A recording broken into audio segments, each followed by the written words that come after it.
And so the result of this is a inconsistencies, and it's an inability to second guess the process of decision making and moving through the world, because the ego keeps coming back to the assuredness, and it assigns a sort of certainty and preconceived truth to that level of assuredness that it creates for itself.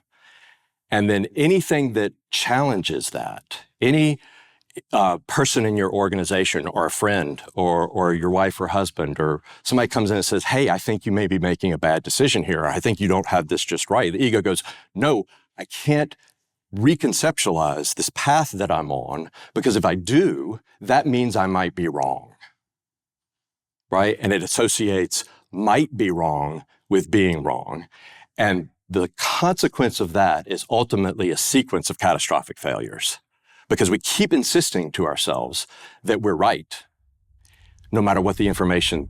There's new information that comes in that says, well, hey, you're working on this drug and you ran this clinical trial, and guess what? It didn't work. The drug failed. There's no efficacy whatsoever. And I have seen this over and over and over again. And the CEO goes, well, no, if we redo this and we change the structure of the statistics or the patients that we enroll, or they go, this data tells me this drug just failed, but I know it's actually going to work, right? And that's and so what do you do? If you're successful at that failure sequence and your ego is able to continue to take you down that path, what ultimately happens is that you run another trial. You take a failed drug and you run another study and it fails again.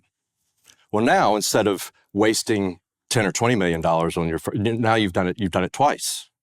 You've done it twice because you did not pay close enough attention to what the information was challenging your ego with the first time that you failed.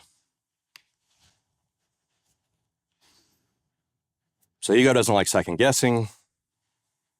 Series of continuous failures, the consequence of that. So ego wants to avoid mistakes. Here's a good example of the space shuttle launch from 1986, I think it was, when it blew up. And how did that happen? It was cold. It was really cold that morning in Florida, like I think 42 degrees or something. It's the coldest space shuttle launch ever. Maybe it was even freezing.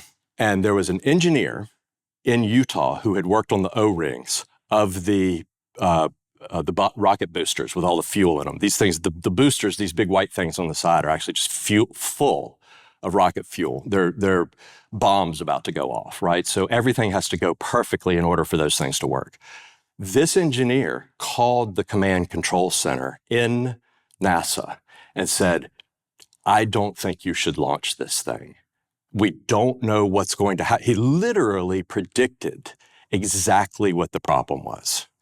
These O-rings are not, we don't know. They're going to contract in this temperature. We don't know if this is going to work. We should not launch the space shuttle. All right, now you're head of NASA and you've only launched a couple space shuttles. You're just getting the program going and you're excited about the possibility and you want to get back to space, and all of the motions of the entire system, you've got thousands and thousands of people around you and the whole world watching on TV, are built to see the space shuttle launch that morning. And one person comes along and says, hey, I don't think this is going to work. This is a big risk. And he was ignored.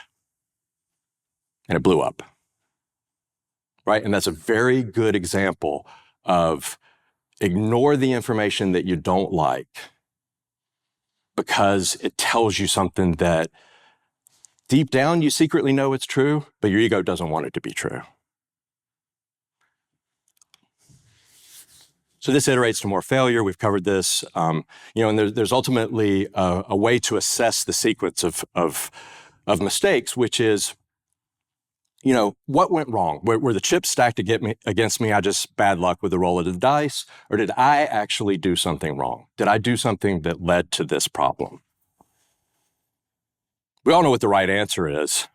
It was me. especially if you're the CEO. This is the best part of the job if you're CEO, is you have to take responsibility for everything. If you're a good CEO, you take responsibility for all of the mistakes of the organization. If you're a good leader, you take responsibility for mistakes and you dole out responsibility for successes. And people will follow you anywhere if you do that because it's not scary. You create a situation that isn't scary, where they're not scared of the person in charge because you're actually giving them the possibility of making mistakes when you say the mistake is my fault. All right. So the right answer to this, it doesn't matter if you're CEO or where you are in the world, the right answer is always, what did you do, I as an individual, to contribute to this sequence that resulted in the space shuttle blowing up? Hopefully you guys don't blow up any space shuttles. So you want to understand what it is. How did you, even if you think it's completely not your fault and you didn't do anything wrong, what is it that you possibly did that contributed to the ultimate failure? But what do most of us do? We all know this. Because we're human beings, we've done it ourselves and we've seen lots of other people do it. But it wasn't my fault. I didn't do anything wrong. It was Joe. I didn't mess it up.